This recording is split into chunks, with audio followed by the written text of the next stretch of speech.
I swear, if somebody cabbed here, that would be the funniest thing ever. That would be like true dedication. Yeah. Yeah, truly. You guys really abuse the Cab cab from thing. the school. I mean, just like, the bridge. Think about like where that money could go. yeah, but I mean, like, it's already been paid for. It's not like we're getting it back or anything like that.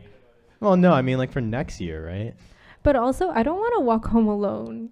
Like, that's It's not scary. that bad. It depends on where you live, though, because Cambridge used to be known for like drugs and prostitution. All So- right. So I came at the And wrong time. how far We're- back yeah, was that? I mean, like, that was like a little bit of time ago. Welcome to the BRIDGECast season 2 here. I'm Wait, is Brandon. it now actually recording? Yes, I actually recorded. I kind of cut it back to where we were talking about the cabs because we were talking about that like nice, warm, flowing intro, and so I thought, why not a great place to start with the cabs Okay. and so drugs. I mean, like, okay, probably si- not as many si- hookers in side note, Toronto though. the drugs and hookers, I think, are history. Hey, but drugs and hookers can't be a bad thing. Well, Yeah, don't I'm have to pretty be. sure they like up I your mean, like as ratings. long as like no one's got a knife on them. I mean, like hookers just provide entertainment and pleasure, and drugs do the same thing. Maybe let's not endorse yeah, I was selling gonna say, bodies. the Let's- first let's episode, not- let's I think we not should stay away endorse from it. that So, kind of you know, I'll start with a little bit of a formal introduction here, and then we can kind of like break it down from there. So, this is, what are we calling it, season 2?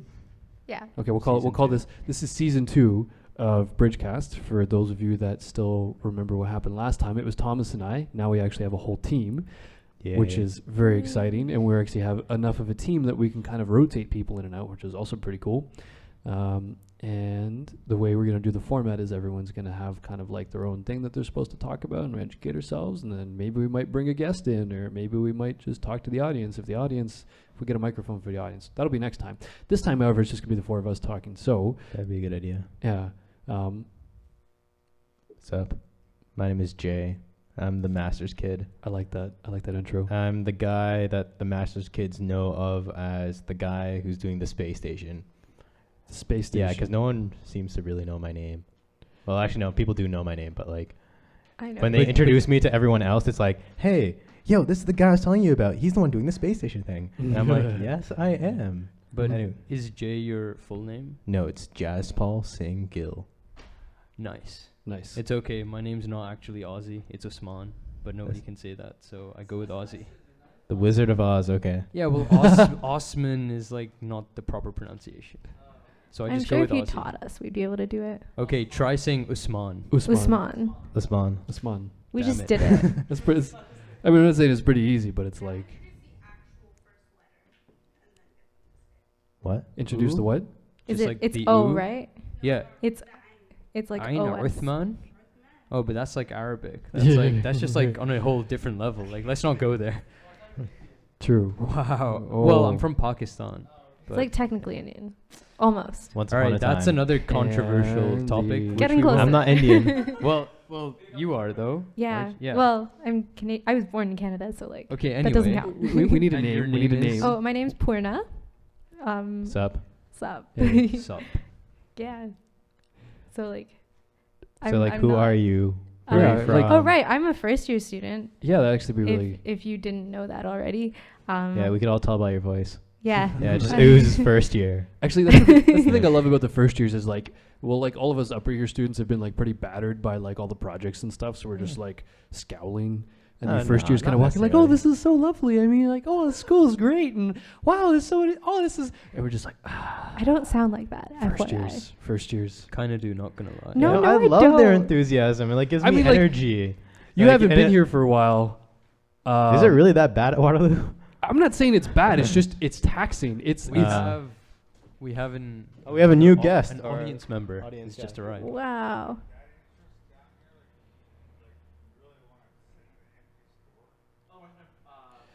anyway. Yeah. So So who's this? I don't think doesn't first matter. years are that enthusiastic. What- Like I don't think I'm that I'm not like peppy.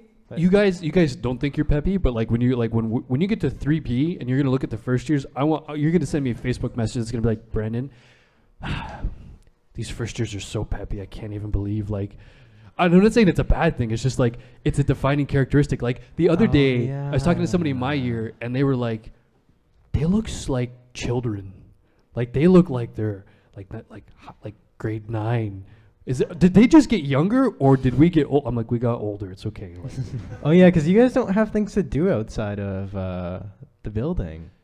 well, I mean, like you can go for a Well, walk. Yeah, you can go for a walk. Because Cambridge is so scenic, right? Like, Yeah. It's got some nice buildings. Be nice. It does. And I mean, Well, like- it's got some historic shit. Yeah, and stuff. if Sorry. you like, if you like trails and stuff, I went for a run the other day, and there's this trail that goes to Paris. Paris, not What France. the fuck? There's a Paris, Oh, sorry. Ontario. Ontario. Yeah, there's Paris, Ontario. That there's like a trail that goes. If you know, Water Street runs this way. Yeah. If you keep taking Water Street down, you're gonna find a gas station. It's Yeah. not sketchy. It's a Petro-Canada. And then Whoa, Not a real 7-Eleven? Oh, brand name yeah, gas station. imagine, right? Wow. And then Haven't seen you're those. gonna find like a trail that slowly winds off to the side, and it's kind of like it's paved. And I was talking to somebody who took it the other day, and it goes to a lake eventually. So I'm like running, and it's pouring rain out, and I was like, whoa. And I'm running, and I was like, oh, I'm actually going on my way to Paris, and it was a really nice scene. So if you get tired of walking around here, you can just go for a nature walk And just run to Paris. and just run to Ontario. Paris. Or bars and clubs in Toronto. Well, I mean, good luck running there. I mean, if you figure out how to do that, like let me know because I'll be interested. We've got Walshies on Thursdays. That's pretty good. What do you mean Walshies is you good. have Walshies? You don't have Walshies. I have Walshies. I'm of age. Well, I don't think that stops. Somebody want to help him with the door? certain By the way, individuals. I'll also narrate this. There was a man that came by earlier that asked if we wanted to shoot in an empty storefront, to which I don't know what the response was, but I feel like my response to that is, use your imagination. We're in a spaceship right now, Yes, we are. Yeah. and we're Orbiting Earth, you travel. we're in an intergalactic planetary system, and we're all sitting down at what would be the equivalent of the UN for the galaxy, and we're having a conversation about who to whatever we're blow talking- up. About no, we're not talking about who to blow up. What? I want to make a Death Star. What? No. Okay, so Hey, we have the more top- people. Why don't we do this too? Why don't we do like a quick, like 30-second quick fire thing that like we'll say individually like which topic we're thinking about, and then we can kind of like amongst the four of us decide which topic we're going to go. Also, as a note to everyone that's listening, we're figuring this out kind of on the fly. So if you don't like listen to us banter, you can jump ahead to whenever you feel like, but don't do that because our banter is actually pretty good. So I'll say that the topic that I had selected for today is I was really interested in where the line of who is a DJ and who is a producer, where that's crossed, because traditionally it's kind of been very separate. There's a very hard line between that, but nowadays everyone who's a DJ calls himself a producer and vice versa.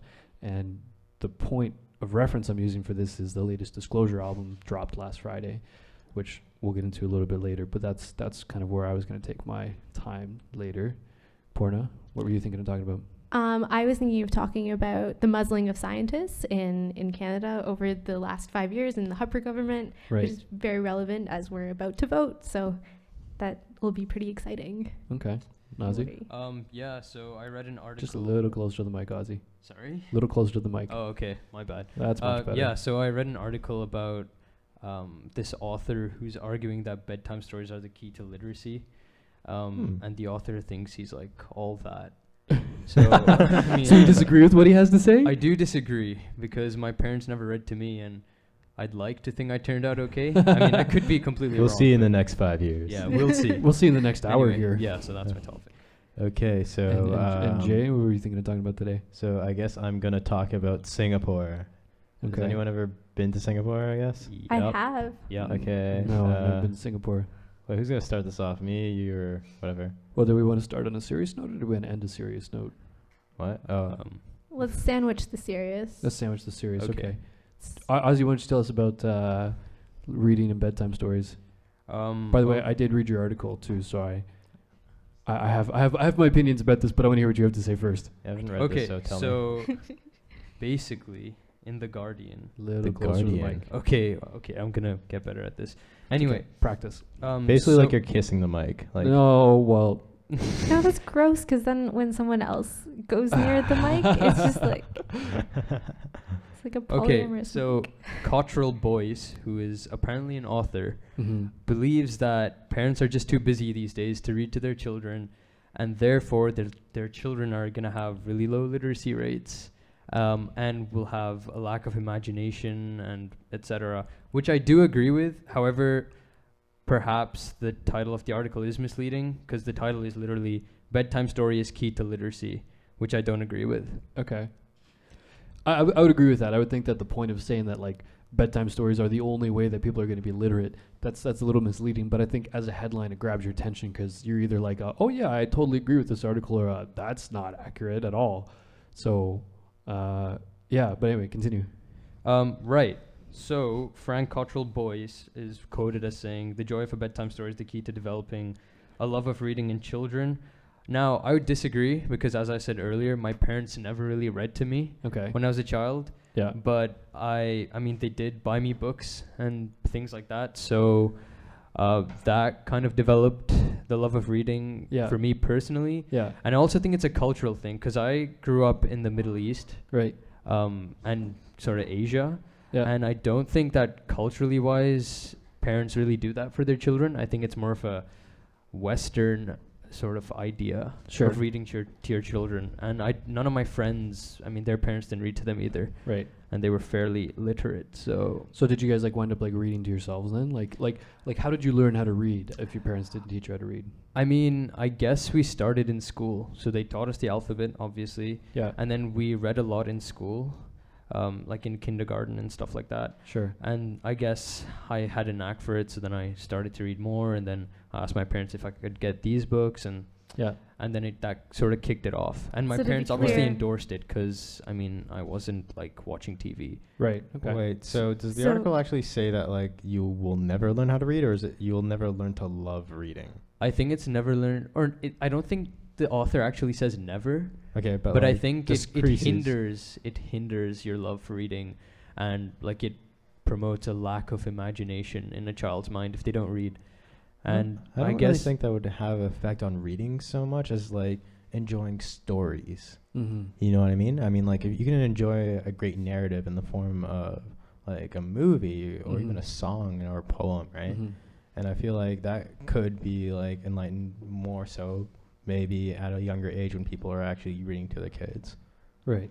Yeah. But like I don't think that necessarily has anything to do with like literacy levels. Well, also further in the article at the bottom, they were saying that like, because parents aren't there to like read to their kids, and especially like nowadays, every kid has like, an iPad in their hands, and they're just like glued to the thing. And you see them like in doctors' offices, like quiet for once, but just sitting there just like playing games and whatever. It's because like it's a babysitter now. It's honestly it's become a babysitter.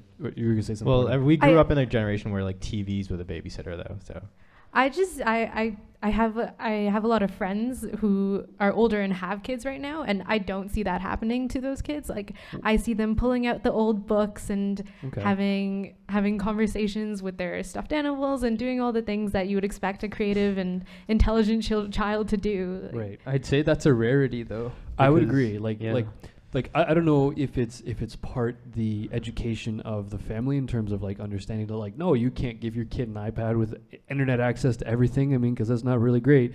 Or if it's just like a time thing, if it's like, oh, I don't have time to take care of the kids. Here's an iPad. If it's that kind of mentality. But I definitely grew up with like all of my family reading to me. Like my favorite person to read to me would be my opa, my grandfather, and he would read Dr. Seuss. But his Dr. Seuss would be. He would do all the onomatopoeias, like it'd be like the rum rum rum rum, and like I loved that as a kid. I'd be like, "Opa, read this again," and I think that stimulated like my musical side in a way because like I just kept on making noises as a kid. I'd sit in the corner and I'd just be like just making weird noises. I was the weird kid, but like I loved when like my family read to me as a kid, and that like then I would like read a book from like an early on, and I would just like pick up like novel and like I'd be reading down the stairs in my house. It's how glued I was to my books and things. But I don't think I would have had that love for reading had that not been introduced like in an early age. Right. But like, again, I think it's a cultural thing because you were brought up in Canada, right? Yeah. And so, I mean, as a child, I did see movies or like Hollywood movies in which children were being read to, but I could never really relate to that. Right. Because Did you ever yearn from it? Did I yearn for it? Yeah. I did. I had a traumatic childhood because my parents didn't read to me. Sorry, Mom and Dad. Wait, no, my brother was brought up in India, and he my mom would read to him all the time. Like she would read science books and she would read storybooks, and his whole foundation of knowledge started with my mom reading to him, and I'm the one that didn't get read to. A little bit bitter. Yeah. Explains so much. Just joking. Like the other thing I was gonna say too is that like I learned how to read, I think, before I got to school. Like school obviously like further helped me to read, but I mean like when you start reading like just like Wait, you knew how to read when you were 5? yeah. God Yeah. damn. Wow. like I mean like I was like my mom would read to me or my dad would read to me and I'd start to understand, and like you start to as a child you start to construct sentences and words and things like that long before you enter like kindergarten sometimes. Or am I wrong in saying that? No, I feel like I did that too, but I did Kumon because my parents are both Kumon instructors. okay. So I had like a formalized education. You were super genius at the age of 6. Yep. I Pretty don't know much. what happened after that. But I definitely felt that like, you know, once you hit school, then it's kind of like you saw people that were read to and you saw people who weren't read to, because like the teacher would have to like be going a lot slower when they were reading the books, and I was like, can you pick up the pace a little bit, please? Yeah, 'Cause I'm you kinda have like, a lot of memories from when you were 5 years old.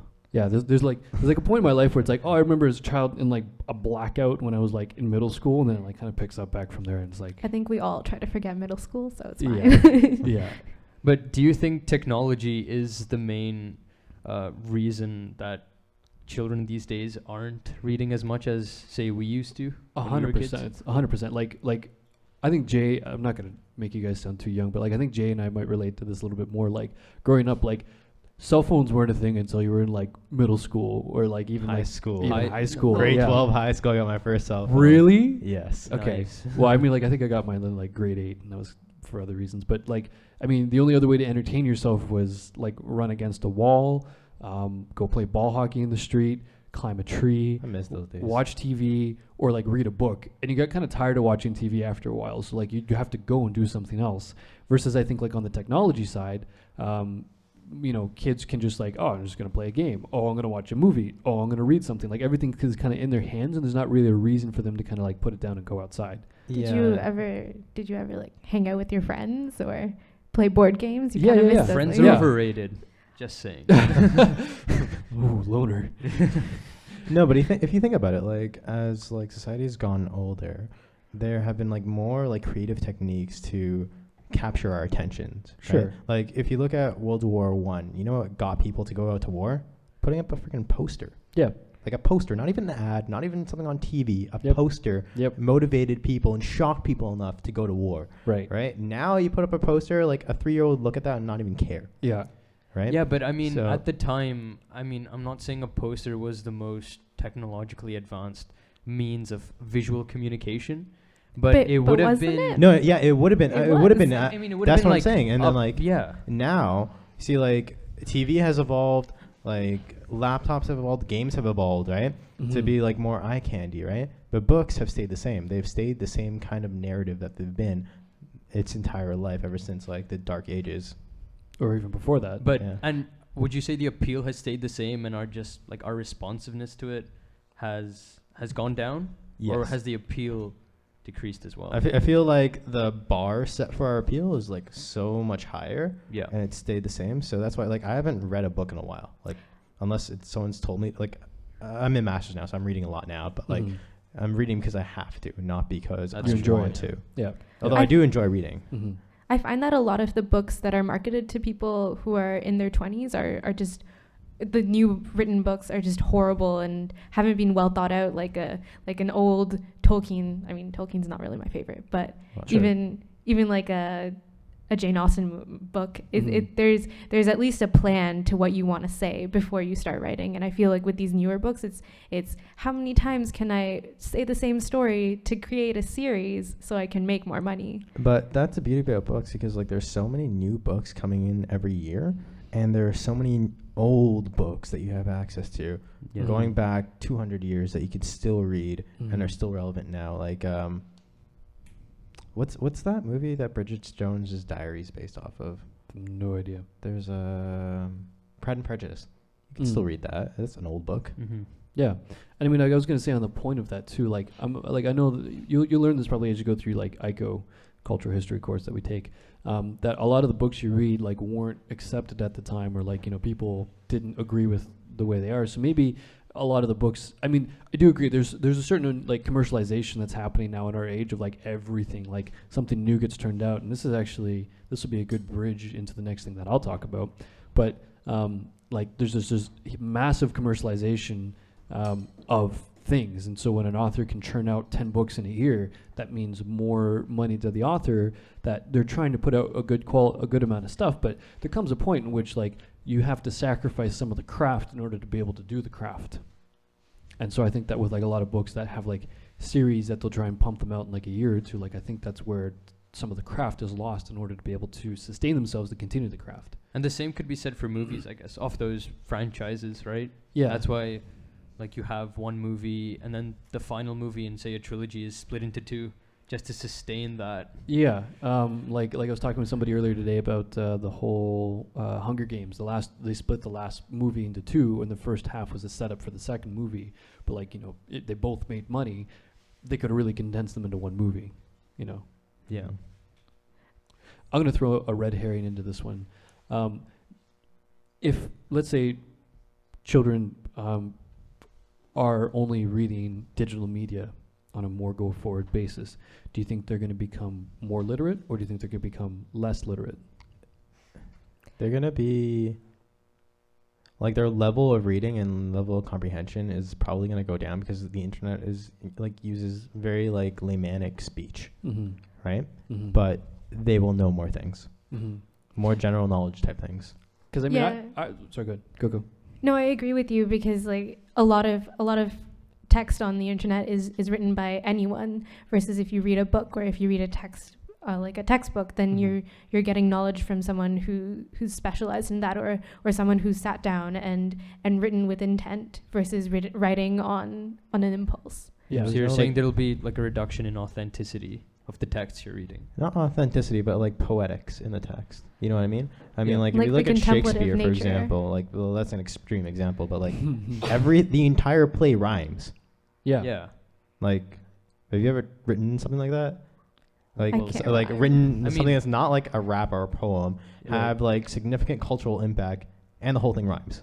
Right. And the plot, like complex, like Yeah, subplots exactly. within subplots, right? You see, Yeah. like, and like books are still doing that, not to that same degree, right? But like, no, when I'm reading like Facebook messages or when I'm reading like a Wikipedia article, right? Yeah. It doesn't have that kind of language, Yeah, it doesn't have that like depth and richness to it. Yeah. Like I would argue, not that kind of vocabulary. I think that's Yeah. a good word. like I would argue that our generation reads far more than almost the past two generations combined, because you're always reading something. Like I know me, like I'll go to the bathroom and I'm like reading something on Reddit. I'm like, oh, top, the front page and Oh my like God, news go on the article. washroom without having your phone. Yeah, like because then you have to pick up the shampoo bottle and read like what's in the shampoo or whatever.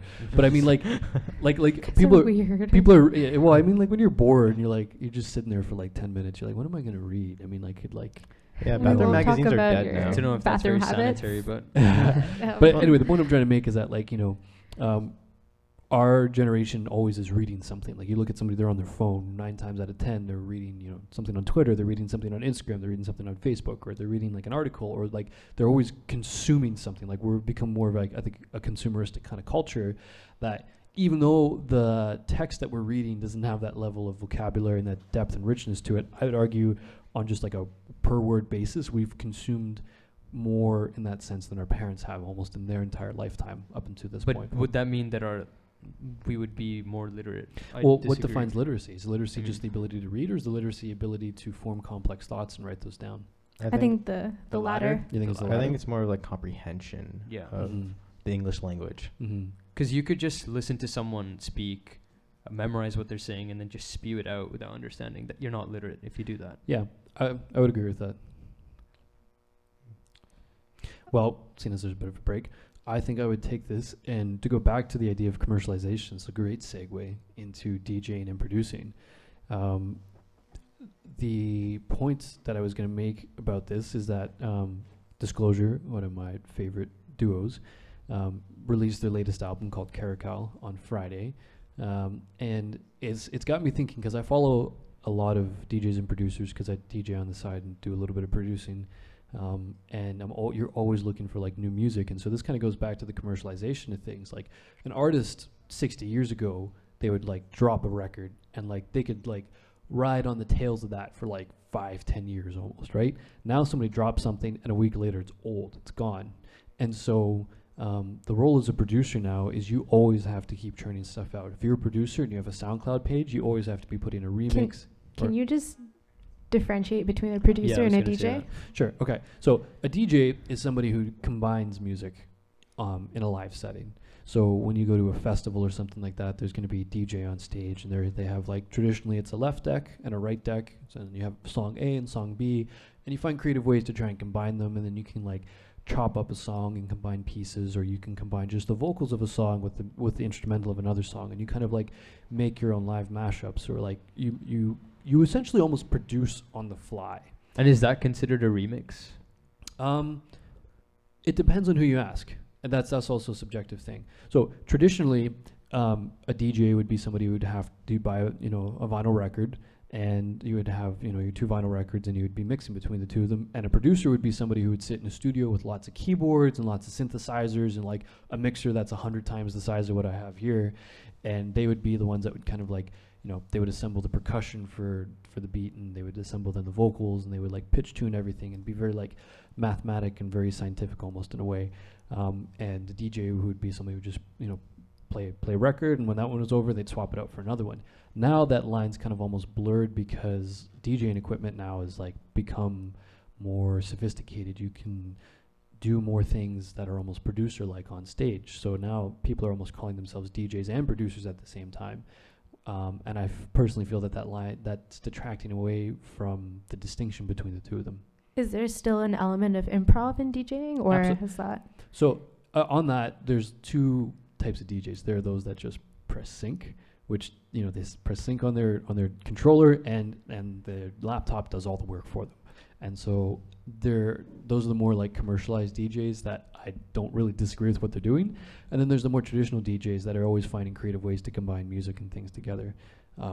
You'll say take an old like 1970s funk track, something that's got like a really kind of funky guitar to it, and you're like, this would go really good with this new kind of like upbeat vocals, and you take samples of the vocals and you take samples of the funk track and you combine them together and you get a really good mix. And you kind of want to, as a DJ, you kind of want to keep the mix going because you want to keep people dancing, you want to keep them interested. Yeah. So do you think we underappreciate the role that DJs play? Since, now that I've kind of understood the role that they play, it seems pretty difficult just to do that all on the fly. Well, I would say the reason why DJs are becoming less appreciated is because the idea is almost anybody can do that. Similar to photographers now. You pick up a DSLR, from Future Shop or whatever, you just pay like $200 for like a really low entry level one, and you pick up just like a standard kit lens, and you go out and you shoot a picture. You're like, oh, I'm a photographer now, and you see people like that on Facebook, and they like have albums of them shooting on auto with a digital SLR. Versus like there are the true photographers that like understand what the camera is and understand how to get the shot that they want out of what they're doing. That's gonna that same concept is gonna totally screw over industrial designers. The second 3D printing becomes really big. Yeah.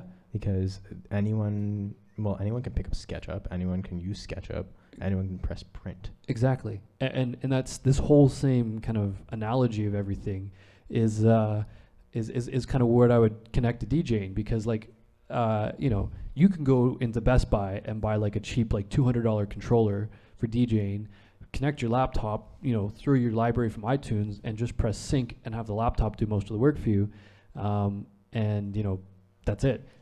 But do you think there's still people and there's still value in appreciating the craftsmanship of being a DJ artist, or is it all in the idea now that like brings value to a DJ artist? I think that there's still a lot of respect when you see somebody who can do it properly, because like when you're there and somebody's playing like the same genre of music and it's very easy to mix back and forth between, you kind of just like you're like whatever. But when you watch somebody who's like doing really interesting things on the fly, like somebody's combining some Beyonce with like with what would be another thing you combine that with, like you combine Beyonce with like some funk, like some Stevie Wonder and some Beyonce. When you watch somebody who can do that live and actually make it sound good, you're like, I'm intrigued because there's some understanding of like speed and like pitch in a song and what part goes good, and you have to understand kind of like a little bit of musical theory in order to do something creative like that.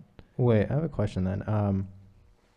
Are there actual people who like say they're DJs and then literally just have like a pre-made playlist that they just press play to? Yes. See, and like that would be such an easy way to make money. well, okay, so that's actually the business behind festivals. When you go to a festival and like let's say you're Nicky Romero or you're other big DJs, you kind of almost have to guarantee to the event hosters that like you're gonna have a good set because people are paying money to come to the event, and if you screw up when you're doing something for real, that could actually detract away from the user's experience of the event. Yeah, and they will come to the next one. Yeah, and so you kind of almost like pre-make sections or pre-make the entire set, and you make it seem like you're doing something, or people can't really tell what you're doing, and so that's unfortunately the business behind it. It forces people to do that. That's kind of almost like where I was talking about the commercialization with books and things, is like you have to be able to kind of like eat in order to be able to do the things you love, and so part of you almost has to sell part of yourself away in order to do those things. I mean, like as I gave the example as an author, you if you need the books to sustain yourself financially and you know what sells, you're going to do what sells for a certain amount of time or forever because you need to support yourself as a person. I mean, oh yeah, it's the same thing with like architecture firms too. Like I've seen like one of the firms I used to work at used to basically make schools, right? Yeah. They use the exact same floor plan for every one of their schools and just change the entrance. Exactly. And then they just make bank off doing that. Never change any detail. Yeah. They'd only basically do on like pure construction management work, and that's how they'd make their money. Yeah. And I mean, like when you guys, so Waterloo has a co-op program for those that aren't from Waterloo. You wind up actually going away for 4 months, or I'll be going away for 8 months, and you work inside offices, and you kind of get to experience what this schooling is like in the real world. And you'll find offices that are good at one thing, and they just keep doing that one thing over and over again, because I guess people get to a point in their life where their focus is not on being on the cutting edge of design and doing good design. It's their focus is money. Well, they're looking to make money because they have a family to support, or they have other things to take care of, and so their priorities change. And when you see the priorities change from inside the office and how that affects the rest of the office, when an office becomes really good at something, that's what they continue to do, and they'll just keep doing that because they need that income to support the entire staff. Yeah, it's definitely not like them being lazy or anything. It's like if one guy's gonna do it that way, you have to compete with that guy. Like every different kind of building type you're gonna do, you're gonna either lose money if you go through that same business model. And is it a case of why fix it when it's not broken, do you think? I don't know that it's necessarily a case of why fix it if it's not broken. I think what it's more of is it's like we've built ourselves up so high that if we want to do anything creative or if we want to do something risky, they'll lose money. We could potentially lose money, and losing money could potentially mean losing staff. So the risks would outweigh the benefits. But doesn't building yourself up as an artist of any sort to a point where you have like a cushion of money allow you to do something more experimental? Absolutely. Well, yes, but like how many architecture firms just have like a big bank account that they just like keep lying around? Well, I mean, some actually, like during like the prosperity section of like the economic, like basically when we're the opposite of a recession, when like things are going good. Inflation, yeah. So like when things are going good, like some firms, some principals, if they're not greedy and don't take like the huge extra cut, will like put money back into the firm and will donate some of their services for like Habitat for Humanity and stuff like that. Like things like that actually do happen and do get done. The problem is that can't always happen, and when times are bad, like you kind of have to like make decisions based on like what will stop you from having to fire your staff and like screwing up their lives. Okay, but if you're an author or you're a musician, I feel like you have a little bit more freedom because the only people who are depending on you are your family, but sure, or if you're like single by yourself, like do that. Like actors or authors and musicians, or most people in the arts field, tend to not do that as their main job. They tend to do it as their main livelihood to like like enjoy their lives. But like I have a lot of actors who are friends, right? Mm-hmm. And they know that they need to get a second job. Like one of my friends, like he's set up, like his parents are rich. He's going to be a lawyer. He's also going to do his law degree right after he gets his certificate from the Toronto Film School. Mm-hmm. But like he knows that like he's like, unless he becomes a big name actor, he cannot make a living off that kind of life. Yeah. So then why aren't they, why do you think they're not doing, Other they're not things? pushing the limits and being avant-garde? Well, I It's think not that. Sorry. I don't think it's necessarily the avant-garde of that. I think it's more, you have to look at that and say, you know, can I do that? Like, once you get into an industry and you start playing around in that, you kind of like, you start to realize, like, if I want to be at the top, it's going to take this much to do it. And you kind of got to look at that and go, like, do I really want to do that? Like, is that something I really want? Because in a lot of cases, it's like you have to throw it all away to make it to the very, very top, or you have to get very lucky. Like, I know myself just kind of just DJing by myself in school parties and like just kind of side projects. I'm like, I really enjoy this. This is a lot of fun. But I have friends of mine that do it professionally, and I'm like, I don't have, or I look at like, you know, friends that do it professionally, and I look at like, you know, like I'll call them my idols, like people that are like traveling the world, like DJing and producing and whatever. I'm like, that's really cool. But I don't know that I could ever be on that level without throwing architecture school away, without throwing everything else away. So I'm kind of content with what I have for now, because I know that if I was ever to take it to another level, I'd have to give everything up to do that. A good way of looking at life so you don't like end up in a rut for the rest of your life is like have like 60 to 70% of like your livelihood being like a stable income, right? But Yeah. like screw around with the other 30. Yeah. Like experiment. Like why would you want to be sitting at your desk working on Revit every day for the rest of your life? I mean, like it is depressing. And that is the reality of like a significant amount of the job. And like I know this because I've worked in firms, right? Yeah. And I've seen people who are like 40 and they're still doing it unless they are the owner of the firm. That's right? a good spot to be in. That is an amazing spot to be in, and this is why you guys got to get licensed, because 1 in every 3 licensed architects has a certificate of practice. Yep. Yeah. Good advice. Yeah, you guys should Thanks for research that. these kind of things before you like jump into the program, drop like 10 grand.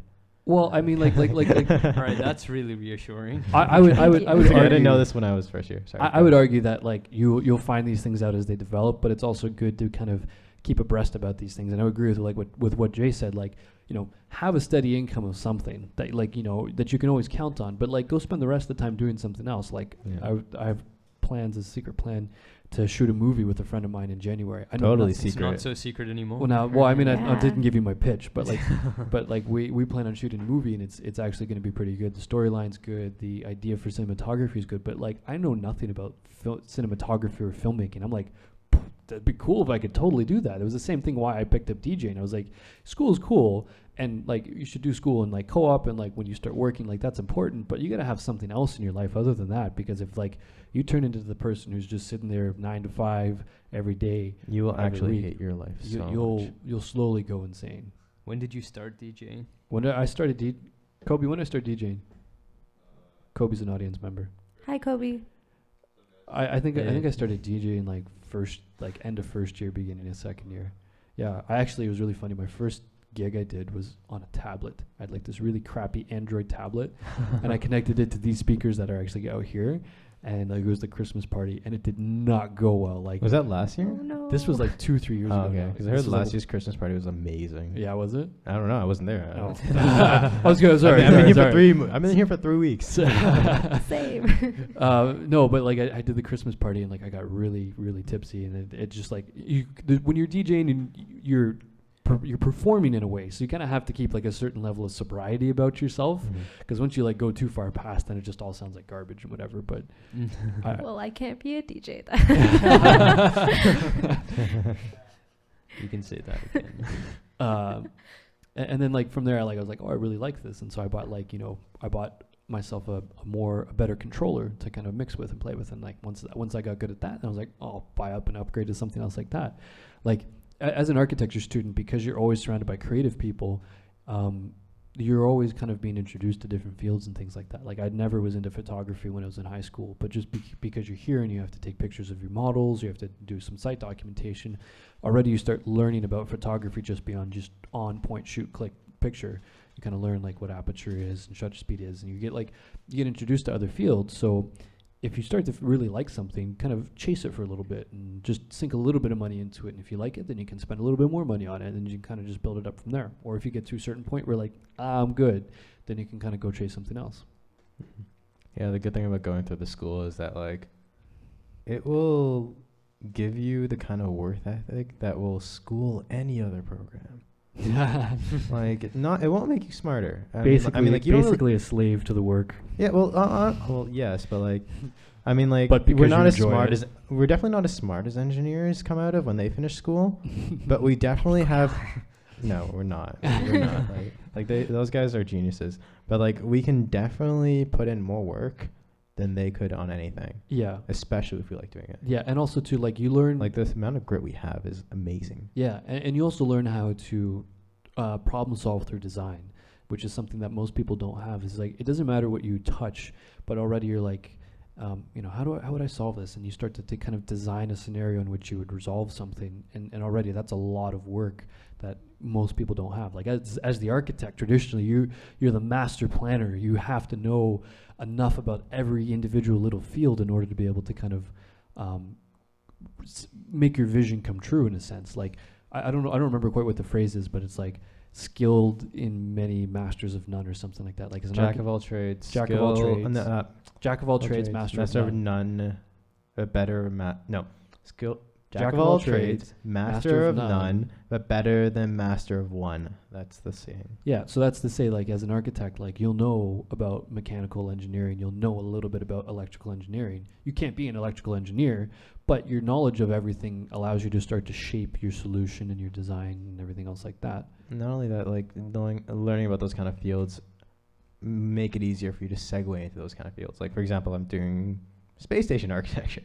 Oh, what a great segue. Yeah, for my thesis. Well, it's not really a segue. I don't want to talk about it too much. We're going to be talking about it all day, all the time, every day for a full year and a half. But like maybe if I do this well enough, I might be able to get a PhD in aerospace engineering, for example. Yeah. Right? Or maybe I might be. There are like people who have architecture degrees who work at NASA doing the kind of thing of like planning like an environment in space, right? Yeah. I mean, like, have you ever thought about like being an architect and working for NASA? Like, it's pretty cool. It's pretty. Work in a lab, in a bio lab. Yeah. build biomimetic buildings. I mean, like that's also like there are architects in that as well. The thing I also have learned more and more is that like fashion designers, like a lot of fashion houses have architects in their ranks. Same thing for car manufacturers like BMW and all those. Every car manufacturer has architects in their staff because they need people that can kind of visualize a problem and kind of try and figure out how to solve it through design. Yeah, but you mentioned labs, Poorna. Do you want to talk about the Canadian lab stuff? Oh, okay, sure, yeah. Segue. Another great segue. So right now in Canada, there's this big issue where federal scientists aren't allowed to talk to journalists, and there's lots of budget cuts to federal sciences, and the focus of scientists in federal laboratories is being pushed towards a much more commercial science versus a pure science, so there's not as much freedom to be creative and to just think up ideas and see if they work, and so that's hurting scientists a lot, and also in terms of the way scientists can present themselves, they no longer have a direct access to other groups of people, so you have this divide between the scientist and the group. Interesting. Yeah, so like the biggest problem I think with this is that the government's created this huge divide between like the general population and scientists, and with doing that you a lot of the kinds of scientists that are being muted are environmental scientists who are trying to outcry that, oh man, we're killing all the fish, we're not going to have fish, or I mean, that's extreme, but and so you have a large population of people in what is a relatively pristine environment, not aware of the way they're damaging the environment. And also, in addition to this, scientists around the world are wary of working with Canadian federal scientists who do have access to like a lot of data, because they can't publish things as easily with like the current system. And how recently has this been a thing? Has this been going on for a while, or is this just something that's recently popped up? So I mean, over the last 5 years, it's been these things have been going on. So when the Harper government came in, they decided to change the way that scientists could interact with journalists, and that kind of started this muzzling effect. And then more recently, there's been budget cuts to the NRC, and certain library resources have been like misplaced because they closed down some libraries and didn't actually think about the impact to a large section of science research, like fishery industry research. Yeah. And then just in this year, the government was like, you know what, NRC, you're just gonna do business oriented science, so developing like solutions that are going to bring in money, but the NRC has never had an issue where they aren't making the amount of money they're being told to make. So really there wasn't an issue, and then the government made an issue out of it. Right. So have any of like the other party leaders kind of touched upon this as an issue, or not really? Not publicly, but if like the person, the people who come around to your house and say, you should vote for us. Like So, party representatives? Yeah, party representatives. If you ask them, they generally have like a legitimate strategy. So I know I talked to some NDP lady, and she was talking about increasing funding to scientists and things like that. But it's not just the funding aspect of it. There's a lot more in the structuring of research labs currently, because you can't just limit scientists from doing the pure sciences, right, and say you can only do this stuff, when the federal science labs are supposed to be the place where you can do what you want to do. Sounds pretty totalitarian. I was gonna say this sounds like this could quickly slide into almost like a sort of a communist ideal. Like I mean, like that's a far cry from what it is now. But just looking at it, it almost seems like these are like the breadcrumb trail that would start something like that, is kind of dictating what science can research and what science can publish. Almost sounds very like George Orwell, 1984. Yeah. For those of you that got that reference. I don't disagree with what's happening. Oh, why are you okay with scientists not being able to talk? Because okay, if you look at like of all the cities who I guess screw up the environment the most, right? So China's the most, right? And if you look at the emissions of, I guess, like all the countries, Canada's not that bad. Looking at our landmass and like the amount of like for example, like oxygen, like our CO2 that our forests absorb every year in comparison to the population that we have that produces that amount of CO2, I'm pretty sure it would be a negative. Not only that, like if you look at like Toronto specifically over the last like 6 years and look at the amount of smog days, it's gone like significantly lower. And like because we're in Canada, we feel the brunt of like polar ice caps melting, right? But again, that's China's doing that kind of thing, right?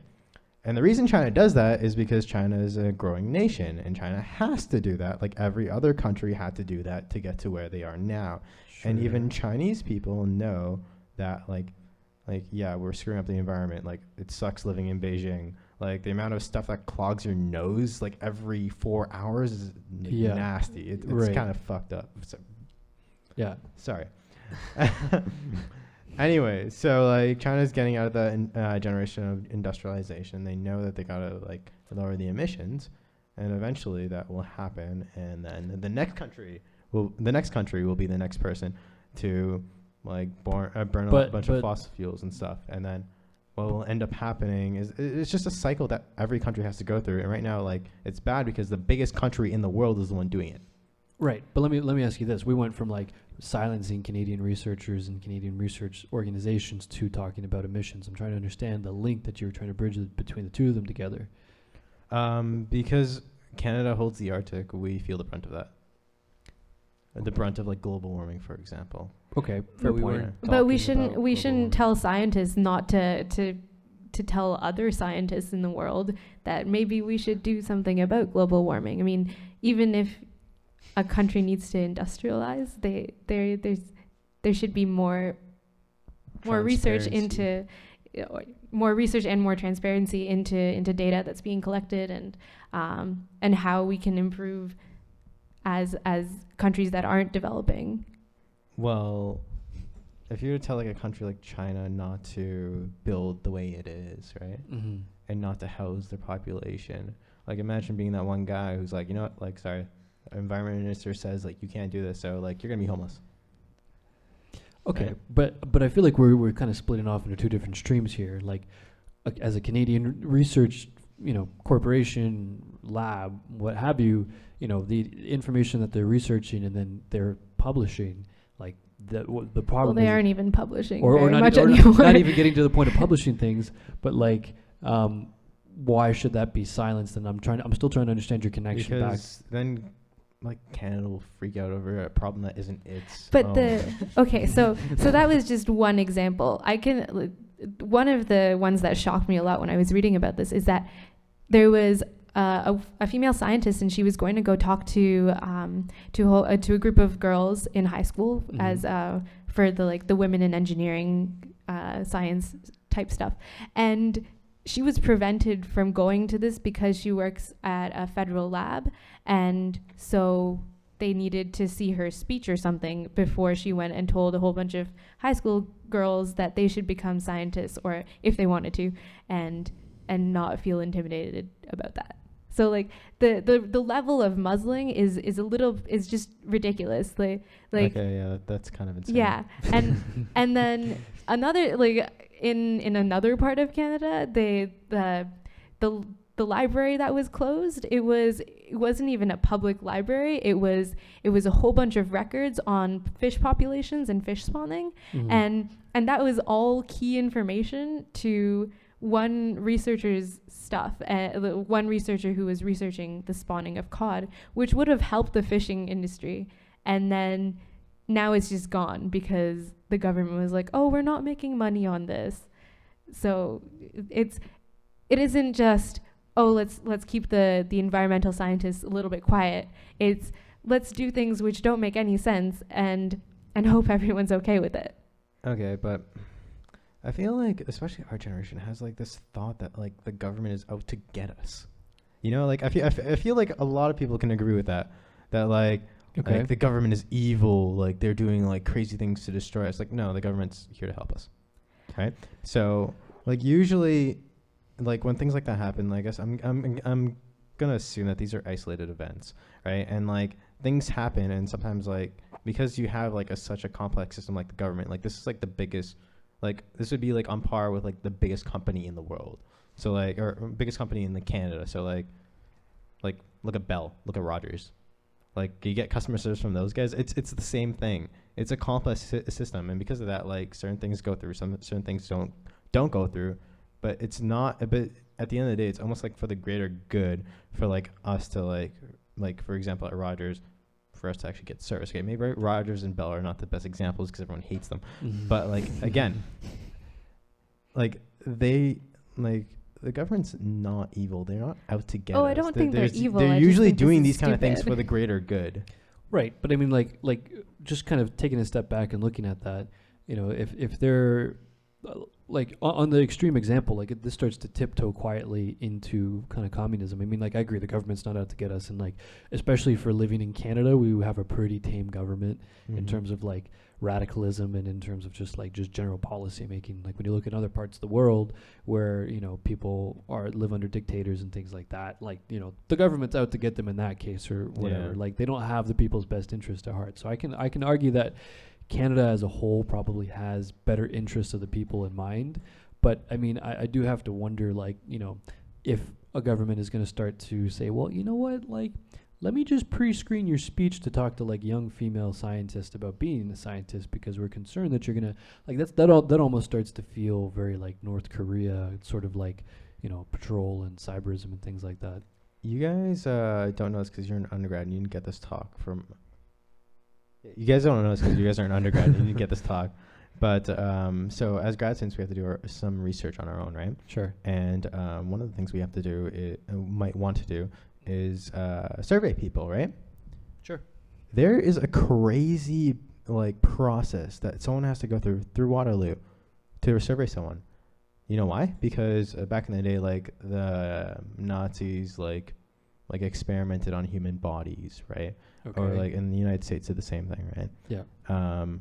So what the whole point of like making sure of like this review over like whatever you want to survey is to make sure that what you do does not damage the person you are surveying. Absolutely. But you have to do all those little things for, you have to go through that whole process regardless of how like minute your survey might be. I might be like, do you like blue or red?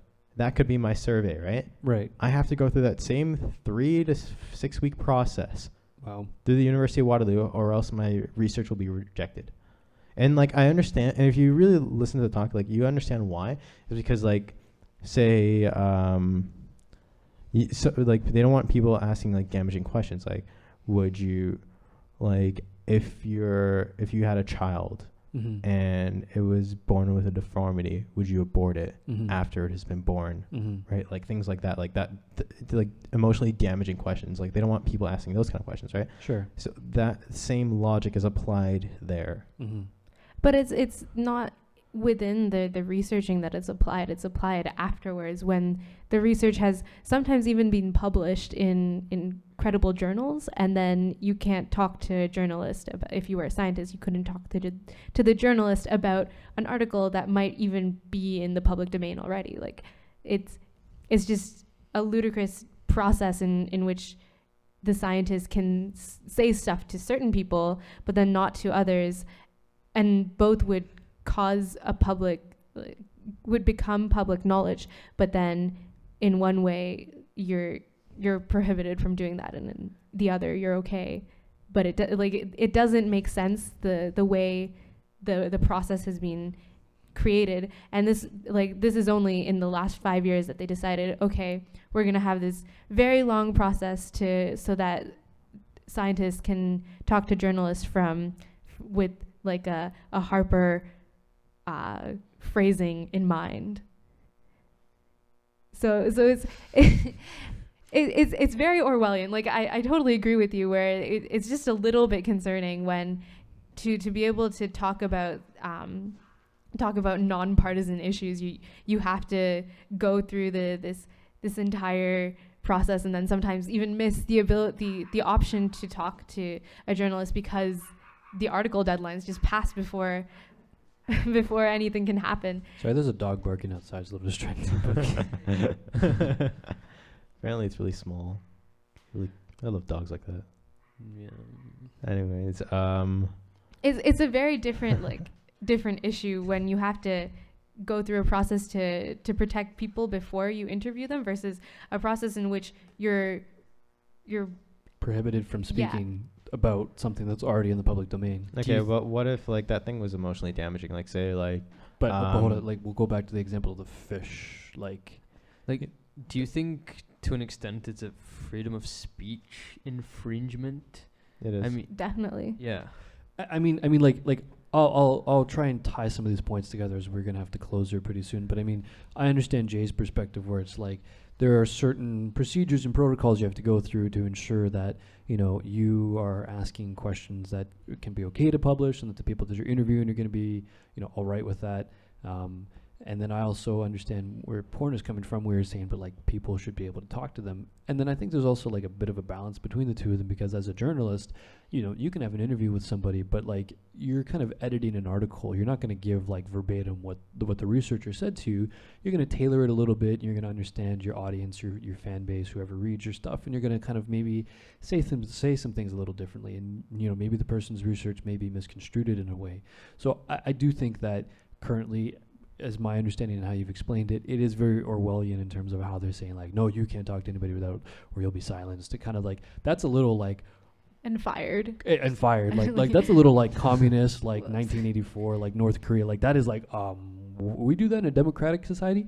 But I mean, at the same time too, I think we could actually like spend like a month researching this and kind of get to the bottom. And we might find instances where like Jay's saying like, oh, well, you know, it should actually, like there's certain policies to follow. Like, I mean, as an example, just to quickly toss this out there, as an employee of an office, generally like you're kind of presented with a contract, or you're presented with something that says like, you know, you'll be sometimes presented with like a non-disclosure agreement to where an office will say you can't steal the Revit, all the Revit models. Well, yeah, like essentially like the intellectual things that belong to the office are the office's property, and you as a person can't do anything to say anything to you can't say anything to defame the office or anything like, or you can't steal information from the office. And so I imagine as a researcher working in a research facility, there are certain protocols and things you have to go through that, you know, restrict, you know, you from just standing on your balcony saying their fish are dying and this is why and this is who's responsible for it. Like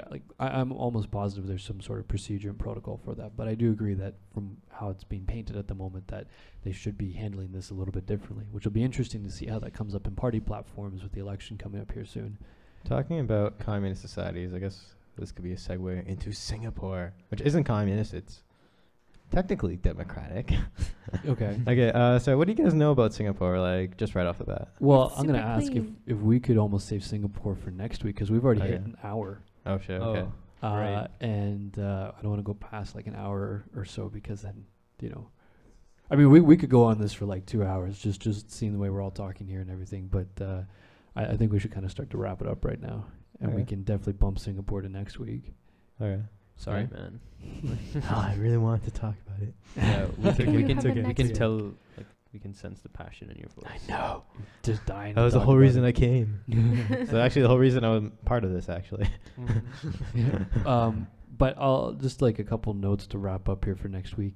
If anybody who's listening to this wants to come out, please do. The idea with BRIDGECast is that this conversation evolves just beyond the people at the table and starts to introduce other people into the audience and kind of get their perspectives and get Yeah, their guys, talk. What the hell? Well, they're not they've been mic. talking. Well, they're not allowed to talk today. Oh, okay. Oh yeah, There's- we didn't give him a microphone. There's no microphones. We're at the silencing Muzzling them. of the audiences.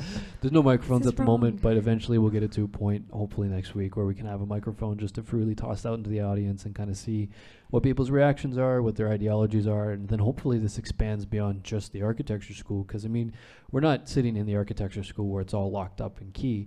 We're in the storefront of Bridge here, where We should have asked that guy to like add some stuff to it. yeah, I We mean, should've- like, we should have given him like Except a like, little it's still kind of cameo. crazy. yeah, well, I mean, it is a little late at night, but I mean, like, there are passerbys that are like kind of genuinely interested, like, what's going on? There's a whole bunch of students with microphones talking, like, you know, what could be Quote happening. unquote We should put- interested. You should make it like a sign that says "Come in." Please. Yeah, I'd love that. Like, I'd love we to should do involve. a sign with their QR code too. Yeah, that would be Oh, pretty there's cool. a guy on King Street who just like he's just got a microphone and like a speaker set, and he does exactly what we're doing, like all the time, every day. Yeah, so I mean, like that's kind of my vision I have with this, is that like, you know, the four of us or whoever's at the table can talk, and maybe we bring a guest in to talk about different things that we're not necessarily so well versed on, or like, you know, bringing a professor who might have an interesting opinion on something, but then that the conversation evolves just beyond this table and kind of encompasses everybody. So for those of you listening to this now, please come out next week. Even if you just want to just come and watch, you don't really want to participate, but you'd like to, you know, find out about what we're talking about next week, which we were supposed to say that Yeah, what come. we're We talking have about next week. Wi-Fi. And You can do your work here if you want. exactly. If you want to break from studio and how stuffy the school is, come out to Bridge, because we have couches, and we have chairs, and we have floor, and we have a roof that won't leak, and We might have snacks. And we're talking about Singapore. Singapore next week. Yeah. That's for sure next week. And Ooh, we have a projector too. I didn't realize. yeah, we have a projector. So I mean, like, it's cozy in here. It's a little chilly at the moment, but the more people that come, the better, and you can become part of our conversation here on BRIDGECast. So I think at that we'll wrap it up. This has been Brandon. Should say the rest of your name. Jay. Aussie. Poorna. And we'll talk to you guys next week. Maybe we'll have different hosts next week, and we'll do a little bit of rotation. I think I'm getting fired. Silenced. He's being muzzled. All right. Thank you guys for listening, and we'll talk to you guys next week.